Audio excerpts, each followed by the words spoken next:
ربیع الاول وہ مہینہ ہے کہ نبی کریم صلی اللہ تعالی علیہ وسلم کے ساتھ اس کی بڑی خاص نسبت ہے۔ آپ صلی اللہ تعالی علیہ وسلم کی ولادت باسعادت ربیع الاول کے مہینے میں ہوئی۔ آپ صلی اللہ تعالی علیہ وسلم نے مکہ مکرمہ سے مدینہ منورہ ہجرت فرمائی تو آپ ماہ ربیع الاول میں مدینہ منورہ پہنچے، اور سب جانتے ہیں کہ ہجرت مدینہ آپ صلی اللہ تعالی علیہ وسلم کی حیات طیبہ بلکہ اسلامک ہسٹری کا ایک ٹرننگ پوائنٹ، یہاں سے مسلمانوں کی ترقی اور عروج کی ابتدا ہوئی، آغاز ہوئی۔ اور پھر ربیع الاول ہی وہ مہینہ ہے کہ جس میں آقا علیہ السلام اس دنیا سے تشریف لے گئے، آپ صلی اللہ علیہ وسلم کی رحمت ہوئی۔ تو اس لیے یہ معمول ہے، اور آپ نے بھی سنا اور دیکھا ہوگا کہ علماء کرام خاص طور پر اس مہینے میں نبی کریم صلی اللہ تعالی علیہ وسلم کی سیرت طیبہ کے حوالے سے گفتگو کرتے ہیں۔ آپ کی سیرت کے مختلف پہلو لوگوں کے سامنے پیش کیے جاتے ہیں۔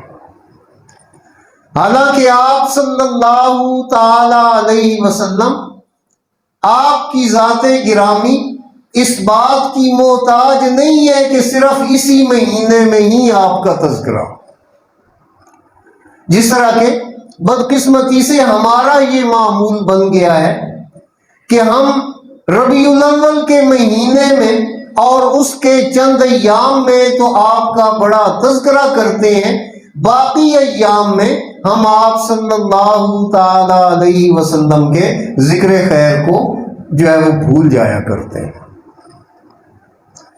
تو بھائی اس حوالے سے ایک دو ضروری گزارشات آپ کی خدمت میں پیش کرنی ہے۔ سب سے پہلی بات یہ کہ نبی کریم صلی اللہ تعالی علیہ وسلم کے بارے میں ہمارا یہ عقیدہ ہے، ہمارا یہ ایمان ہے کہ اللہ کی مخلوق میں سب سے بلند مقام آپ صلی اللہ تعالی علیہ وسلم کا۔ آپ صلی اللہ تعالی علیہ وسلم کو اللہ تعالیٰ نے وہ مقام عطا فرمایا جو اللہ تعالیٰ نے آپ کے علاوہ کسی اور انسان، جن یا فرشتے کو وہ مقام عطا نہیں فرمایا۔ تو آپ صلی اللہ تعالی علیہ وسلم ہماری یہ خوش نصیبی اور خوش قسمتی ہے کہ ہم آپ صلی اللہ تعالی علیہ وسلم کے امتی ہیں، اور ہم آپ صلی اللہ تعالی علیہ وسلم پر ایمان لائے۔ ہم آپ کو اللہ کا آخری نبی اور رسول مانتے ہیں۔ تو اب اس حوالے سے ہماری ذمہ داریاں آپ کے حوالے سے بہت بڑھ جاتی ہیں، کیونکہ جو شخصیت جتنی عظیم ہو اسی قدر اس کے حوالے سے ذمہ داریاں بھی بڑی ہوتی ہیں، اس کے حقوق بھی زیادہ ہوتے ہیں۔ تو نبی کریم صلی اللہ تعالی علیہ وسلم کے حوالے سے جو سب سے پہلی ذمہ داری ہم سب کی ہے وہ یہ ہے کہ ہم آپ پر ایمان لائیں۔ ایمان لانے کا معنی یہ ہے کہ جس طرح اللہ تعالیٰ نے اور خود آپ صلی اللہ تعالی علیہ وسلم نے فرمایا ہے اس طرح ہم آپ پر ایمان لائیں۔ تو آپ صلی اللہ تعالی علیہ وسلم پر ایمان لانے کا معنی یہ ہے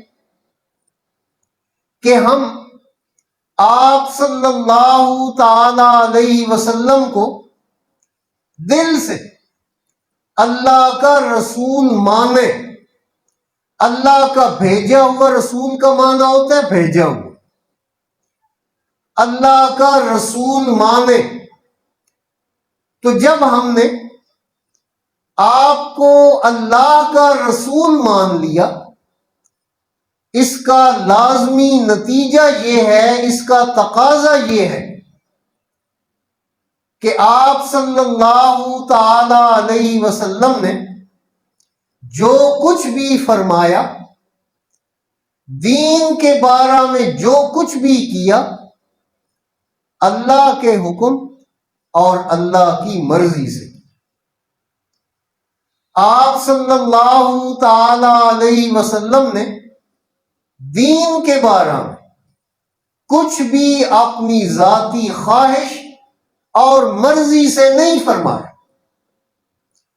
دین کے بارے میں آپ نے جو کچھ بھی فرمایا اللہ کی وحی کی روشنی میں فرمایا۔ اور یہ بات اللہ رب العالمین نے قرآن مجید میں قسم اٹھا کر ارشاد فرمایا۔ اللہ تعالیٰ اسی وقت قسم اٹھاتے ہیں کہ جب اللہ کے بندوں میں سے کچھ بندے وہ بات ماننے کو تیار نہ ہو۔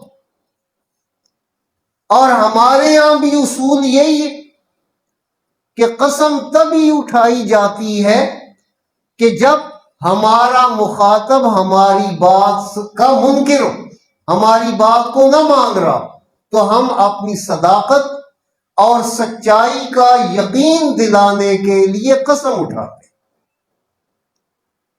تو اللہ رب العالمین نے قسم اٹھائی، وَالنَّجْمِ إِذَا هَوَىٰ، غروب ہوتے ڈوبتے ستارے کی قسم۔ اور اللہ اپنی مخلوق میں سے جس کی چاہے قسم اٹھائے، لیکن مخلوق اس بات کی پابند ہے اللہ کی طرف سے کہ وہ صرف اور صرف اللہ کے نام کی قسم اٹھا سکتے۔ نبی کریم صلی اللہ علیہ وسلم فرماتے ہیں، من کان حالفا فلیحلف باللہ او لیصمت، کہ جس نے بھی قسم اٹھانی ہو اللہ کے نام کی قسم اٹھائے یا وہ خاموش ہے۔ خیر، اللہ رب العالمین نے قسم اٹھا کر فرمایا، ما ضل صاحبکم وما غوی، تمہارے صاحب جو ہیں نبی کریم صلی اللہ تعالی علیہ وسلم نہ تو سیدھا راستہ بھولے ہیں نہ سیدھے راستے سے بھٹکے، نہ یہ کہ آپ جان بوجھ کر سیدھا راستہ چھوڑ گئے ہوں، نہ یہ کہ آپ سیدھا راستہ بھول گئے ہوں، دونوں چیزیں نہیں۔ پھر فرمایا، وما ينطق عن الهوى ان هو الا وحی یوحی، کہ آپ صلی اللہ علیہ وسلم تو اپنی خواہش سے کلام ہی نہیں فرماتے۔ ان هو الا وحی یوحی، وہ وحی ہوتی ہے جو آپ کی طرف وحی کی جاتی ہے۔ تو آپ پر ایمان لانے کا تقاضا یہ ہے ہم ان سب باتوں کو درست مانیں، صحیح مانیں جو آپ صلی اللہ تعالی علیہ وسلم نے ہم تک پہنچائی۔ یہ ہے مطلب کہ ہم آپ کو اللہ کا رسول مانتے۔ اور اس کے ساتھ ساتھ ایک اور چیز کا بھی خیال رکھنا ہے کہ آپ پر ایمان لانے میں آپ کو اللہ کا رسول ماننے سے پہلے ہمیں آپ کو اللہ کا بندہ ماننا ہو کہ آپ صلی اللہ علیہ وسلم اللہ کے بندے ہیں۔ آپ صلی اللہ تعالی علیہ وسلم نے بارہا فرمایا کہ میں اللہ کا بندہ ہوں۔ ایک موقع پر آپ صلی اللہ تعالی علیہ وسلم نے فرمایا لا تطرونی کما اطرت النصارى المسیح ابن مریم، کہ لوگوں تم مجھے میرے مقام و مرتبے سے اس طرح بڑھا نہ دینا کہ جس طرح نصارہ نے، عیسائیوں نے عیسیٰ ابن مریم کو ان کے مقام و مرتبے سے بڑھا دیا۔ کیا کہنے لگ گئے وہ؟ وقالت النصارى المسیح ابن اللہ، نصارہ کہنے لگے کہ نعوذ باللہ مسیح ابن اللہ ہے، اللہ کا بیٹا ہے، یعنی غلو کرتے ہوئے، اپنی طرف سے اظہار عقیدت کرتے ہوئے وہ کیا کہنے لگے کہ مسیح اللہ کا بیٹا ہے۔ نتیجہ کیا نکلا کہ وہ اللہ کے پیغمبر کے نام لیوا شرک کے گہرے گڑھے میں جا گرے، اور ایسے گرے کہ جہاں سے ان کا نکلنا جو ہے وہ ممکن نہ رہ گیا، نتیجتاً ہمیشہ کے لیے تباہ ہو گئے، کیونکہ یہ اللہ کا اصول ہے من یشرک باللہ فقد حرم اللہ علیہ الجنہ، جس نے بھی اللہ کے ساتھ شرک کیا یقیناً اللہ نے اس پر جنت کو حرام کر دیا۔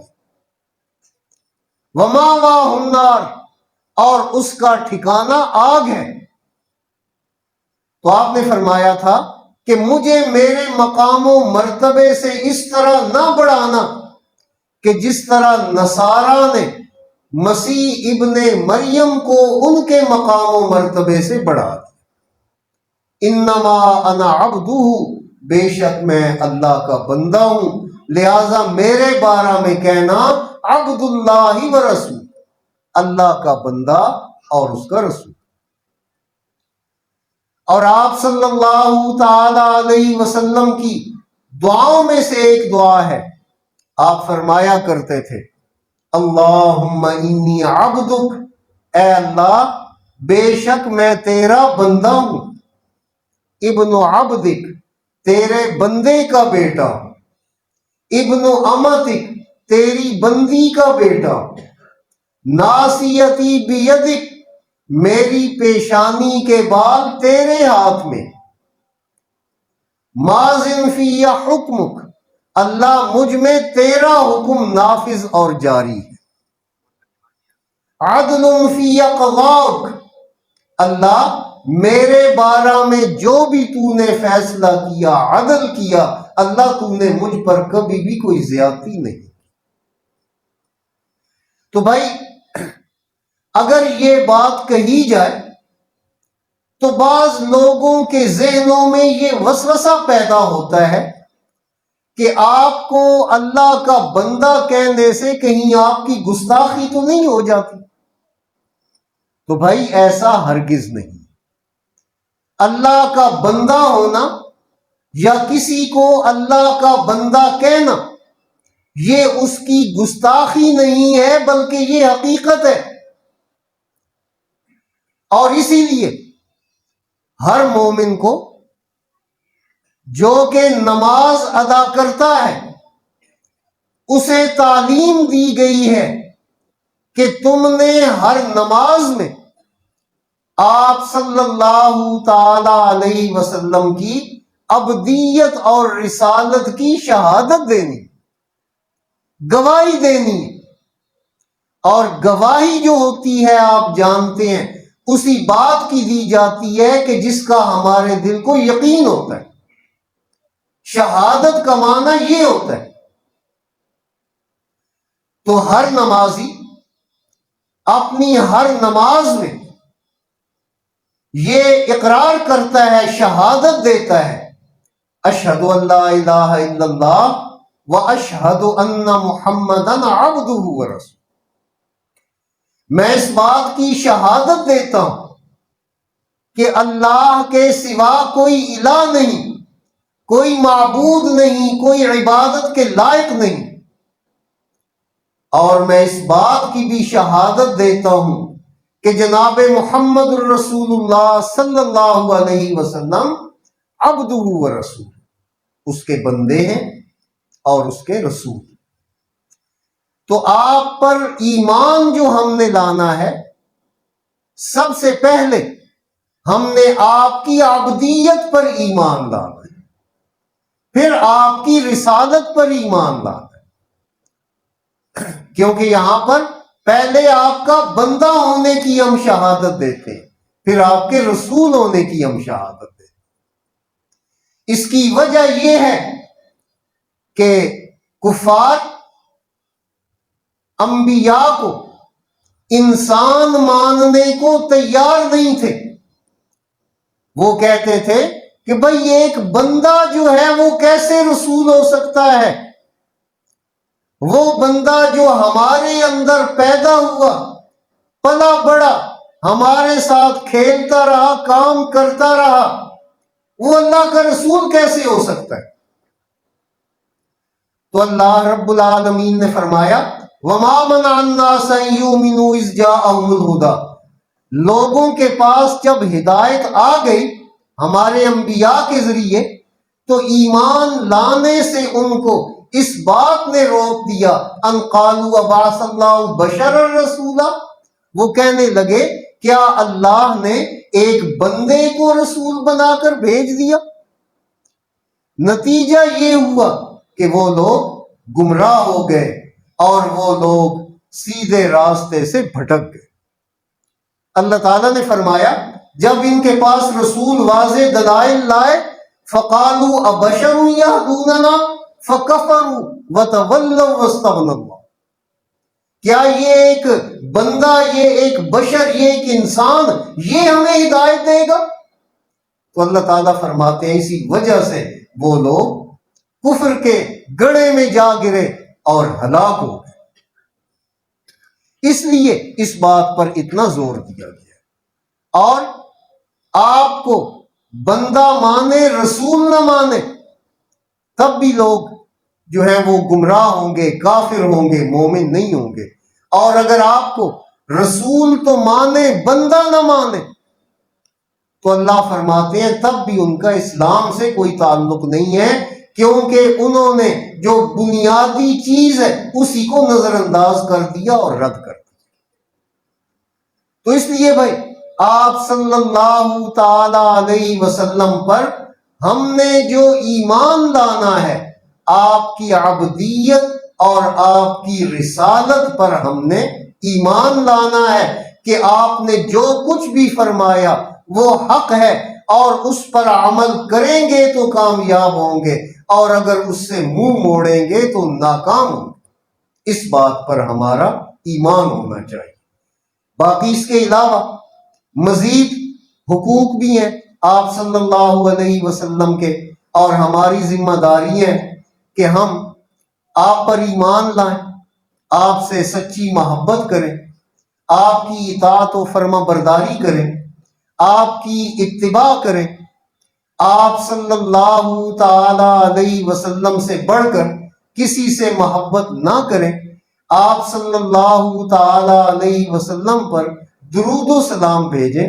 اس طرح کی کئی ذمہ داریاں ہیں جو ہم پر آپ کے حوالے سے عائد ہوتی ہیں۔ اگر ہم یہ ذمہ داریاں پوری کریں گے تو تب ہم مومن ہیں، تب ہم آپ کے امتی ہیں، اور اگر ہم آپ کے حوالے سے یہ ذمہ داریاں پوری نہیں کریں گے تو ہمارا شمار آپ صلی اللہ تعالی علیہ وسلم کے امتیوں میں نہیں ہوگا، کیونکہ ہم نے آپ کے حوالے سے اپنی ذمہ داریاں ہی پوری نہیں کی۔ اللہ سے دعا ہے وہ ہم سب کو قرآن و سنت کے مطابق اپنی زندگیاں بسر کرنے کی توفیق عطا فرمائے۔